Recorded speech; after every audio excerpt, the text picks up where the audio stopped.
Hey everyone, welcome to another Bowls Australia Zoom catch-up. I'm Clive Adams and we thought it was a good time to catch up with the General Manager for Participation and Programs from Bowls Australia, Chris Wallace. He's been doing lots of work in the background, keeping everyone up to date with what's available out there and so forth. Chris, how's things going, mate? Great, Clive, and it's good to be speaking with you today. Thanks for having me along. Yeah, look, there's been plenty of news out there and it's been tough times. Are we starting to see a bit of light? Are we starting to see that might be coming out of this? Yeah, as you said, Clive, there's certainly been extraordinary and challenging times for the bowls community, but we think we've just started to turn a corner. The signs are encouraging, and we've been having regular meetings with Sport Australia and the Institute of Sport in recent weeks, and we received a good update from the Institute of Sport yesterday. And following that, we also shared that information with the state and territory CEOs. Yeah, I know there's been a few little announcements and things like that. Give us the latest, mate. Yeah, the latest is we've made an announcement today that we've all agreed to prepare guidelines in relation to a staged relaxation of restrictions on playing bowls, and that's expected to comply with the updated legislation and restrictions. We're aware that we're not there just yet, but we hopefully should be able to communicate those guidelines in the not too distant future. All right, so the Bowls Australia recommendations are always going to be in line with those federal guidelines. That's the key. That is the key, yeah, absolutely. And even following the update from the National Cabinet, this meeting is later this afternoon, the Prime Minister's advised they'll be developing national principles at 3 levels, one for elite sport, one for community sport, and one for the individual level.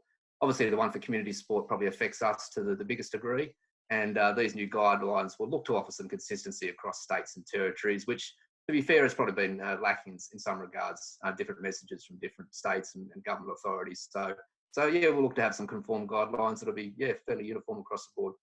So to the clubs out there at the moment where the members are banging down the door saying, can we get out there on the greens? Can we get out there and do our exercise on the greens? We're saying to them, just hold tight for a little longer and we'll hopefully have some good news. Indeed, yeah, just a little bit longer. Obviously these restrictions are in place for the welfare of the members and their health, but there is light at the end of the tunnel. Yeah, absolutely. All right, let's get into the recommendations for clubs. So certainly it's been hard times for clubs, and we know that a lot of our clubs out there are run by volunteers and people that aren't necessarily used to having to deal with a lot of this stuff. So give us a rundown of what's available out there for clubs. Yeah, look, we're certainly aware that it is a challenging time at the moment. We're aware that many passionate bowlers are missing out and having a role, and we're also very aware that many have lost their employment in clubland, whether it be permanent or casual, and some clubs will have lost trade, of course. But luckily, there is a range of financial support measures announced by governments, small and medium businesses, which include clubs and individuals. And as a sport, we're very thankful it's become available. And we've been trying to relate that as best as possible, endeavouring to keep across all the updates as best we can, and issue that guidance on our website. Yeah, so I know you've been working on a pretty comprehensive document, and probably the first one we should talk about is JobKeeper. That's the top of the document, and the document can be found on bowls.com.au. You head there, click on the link that's available on the main home screen that gives you all of the COVID-19 information, including Chris's fantastic document of advice. Now, JobKeeper, I know myself, Chris, having spoken to some of my clubs, there's a little bit of confusion out there. There was a registration of interest a month ago, but there's another registration process that clubs need to make sure they've taken care of. Yeah, that's right. So after they've registered their interest, if they do want to claim payments for the period from 30th of March through to the end of April, they do need to also log on to the ATO's business portal to claim for those payments. And it's good support. It's $1,500 for anyone that was employed as of the 1st of March, and the club has been able to hold on to their employment. It also applies to the contractors out there. So for those sole traders, if they've got an ABN or if they're registered under a partnership or a trust, there's also they said that support there for those people as well, because we appreciate there's many greenkeepers that have been in a difficult situation too over recent weeks. Yeah, so very important there for clubs to realise by the 30th of April, you need to get online to that business portal, the ATO business portal. It's the same place where you lodge your BAS, and you can follow the guidelines there to make sure that you're taken care of under that JobKeeper arrangement. Indeed. But for all the other ranges of support, as Clive said, head to our website. So the range of national support and state initiatives as well. Keep an eye on that constantly, but a range of measures there. And probably, as you well aware, Clive, there's some other opportunities that are available as well.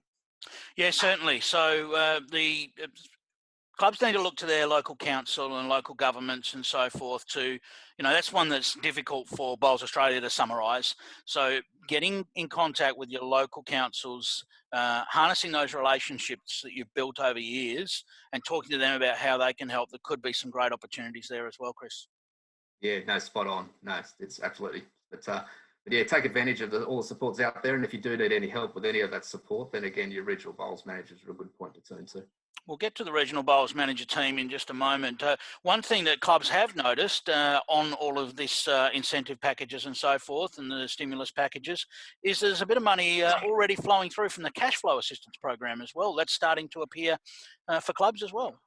Yeah, which is great. So anyone that employs staff, it's fantastic. Yeah, some of that support has already hit clubs' bank accounts already, which is fantastic. But again, if you're unsure of that opportunity, then those details can be found on our website. But yeah, this support we're very thankful, it must be said, for support for all levels of government, because it's certainly helping our sport as well as a lot of other community-based sports as well. So there you go. There's the reminder. Head to bowls.com.au, check out the COVID-19 information, and there's a great link there to what's becoming a big document, Chris. It's about 15 pages now that covers... Version 6, I think, now. Yeah, but it covers all the different states and so forth that we're not going to go through here, but there are different things available in different states. Let's talk about some other stuff, of course, and what's happening out there at the moment with the National Club Survey that's been sent out over the last couple of days. Yeah, so this is a new initiative, and look, we appreciate again that said the clubs have had to deal with different situations, through this period, and so we've initiated a club survey off the back of some good conversations with each of the state and territory authorities and key members of our staff as well. And it's just to gain some insights and feedback about the impact on clubs, what planning they might be doing, and also to collect some data for advocacy, so we can go to government and say, look, this is the position our sport is in at the moment.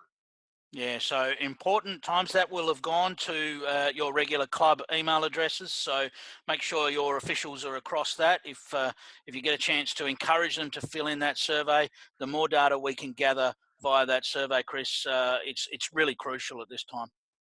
That's right, yeah, and that survey is open for another week, Clive, so up to Friday the 1st of May. So by all means, if you haven't seen that come through your club inbox, then contact us at Bowls Australia, at admin.bowls.com.au, and we can arrange for that link to be sent to you. All right, we touched on the regional bowls manager team earlier on. Of course, we've got a great band of employees out there doing fantastic work all the time throughout the year, but it's become perhaps even more important through the difficult times that we've faced, that clubs can use their regional bowls managers to get any advice at the moment, whether it's the COVID-19 information or starting to look towards the future. Yes, you couldn't be more right there, Clive. At these times where everyone does need a little bit more support, our regional bowls managers are the frontline support. So it's we've got a very talented team of 16 regional bowls managers that have experience in all manner of areas. And look, even where they don't, they're not afraid to tap into the network of other regional bowls managers as well. But yeah, it's great to have them out in the field, and they're working through this period, albeit at a slightly reduced capacity. So they're working 4 days out of 5 at the moment, but nonetheless, they are there to help.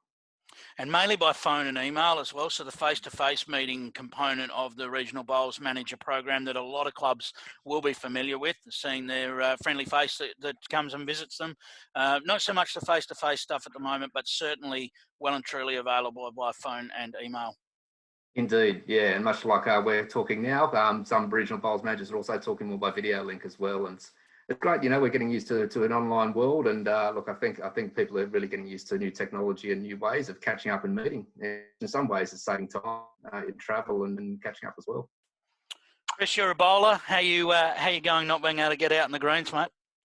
Just like yourself, mate, stinging to get out there. So yeah, look, we definitely feel for all the bowls community that are hankering to get out in the greens through this pause, but yeah, look, can't wait to get back out there, but also appreciate the need to have this pause. The health and welfare of all of our members are the most important thing, and yeah, certainly it's important to stay well, and we'll be back before you know it, mate. All right, there it is. It's our Bowls Australia General Manager for Participation and Programs, Chris Wallace. We really appreciate your time, Chris. Thank you.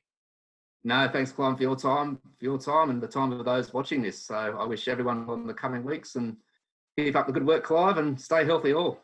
All right, so everyone out there, for all your information, stay connected to Bowls Australia on social media, whether it be by Facebook, Twitter, Instagram, and YouTube, or check out the website for all the latest information, and we will catch you next time.